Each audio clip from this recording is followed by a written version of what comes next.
পাহাড়ি এলাকায় নির্বাচনের কাউন্টডাউন যত ঘনিয়ে আসছে ততই শক্তিশালী হচ্ছে আইপিএফটির সংগঠন।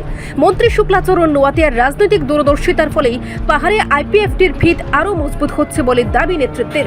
আজ করবুক বৈরাগী বাজার কমিউনিটি হলে আইপিএফটির করবুক ডিভিশনাল কমিটির উদ্যোগে এক হল সভার আয়োজন করা হয়। সেই সভাতেই তীব্রমতা সহ বিভিন্ন দল থেকে মোট 28টি পরিবার, যার ভোটার সংখ্যা প্রায় 160, আইপিএফটিতে যোগদান করেন। ত্রিপুরাল্যান্ডের দাবিকে আরও জোরদার করতেই নবাগতরা আইপিএফটির পতাকা হাতে তুলে নেন বলে জানানো হয়।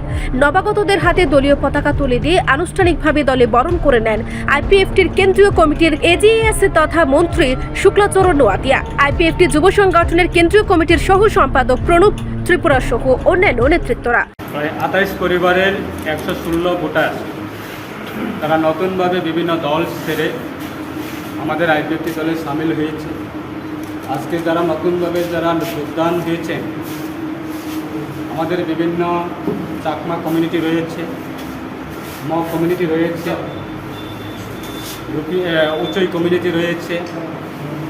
আজকে আমি অ্যাজ এ সেন্ট্রাল কমিটি আইপিএফটির পক্ষ থেকে তাদেরকে যারা নতুনভাবে আজকে আমাদের দলে সামিল হয়েছেন তাদেরকে আমাদের দলের পতাকা নিয়ে আমরা তাদেরকে স্বাগত জানাচ্ছি, দলে বরণ করে নিয়েছি।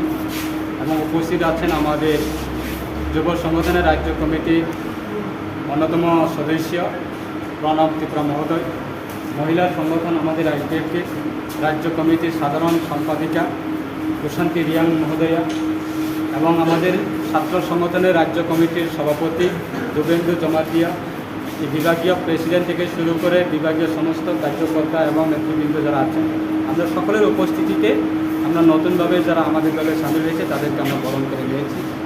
তাদেরকে নিয়ে আগামী দিনে আমাদের এই করবুক বিভাগীয় কমিটি আরও মজবুত হবে, সংগঠন আরও শক্তিশালী হবে। শুধু আজকে যোগদান সারছে সেটা না, আগামী দিনে আরও আসার জন্য অনেকে প্রস্তুত নিচ্ছে। আমাদের উদ্দেশ্য আগামী দিনে আমাদের এই রাজ্যে আমরা একটা আঞ্চলিক রাজনীতির দল হিসাবে আমরা 2009 থেকে শুরু করে আজকে অবধি প্রায় 17 বছর নিয়ে গণতান্ত্রিক আন্দোলনে আমরা স্বশাসিত জেলা পরিষদকে পূর্ণাঙ্গ রাজ্য গঠন দাবি নিয়ে আমরা আন্দোলন করছি এবং বর্তমানেও আমরা সেই রকমভাবে কাজ করছি। আগামী দিনেও আমাদের গণতান্ত্রিক আন্দোলন সেটা বজায় থাকবে সকলের উপস্থিতিতে, সকলের সহযোগিতায়। সেটাই। ধন্যবাদ। রিপোর্ট সংবাদ প্রতীক্ষা।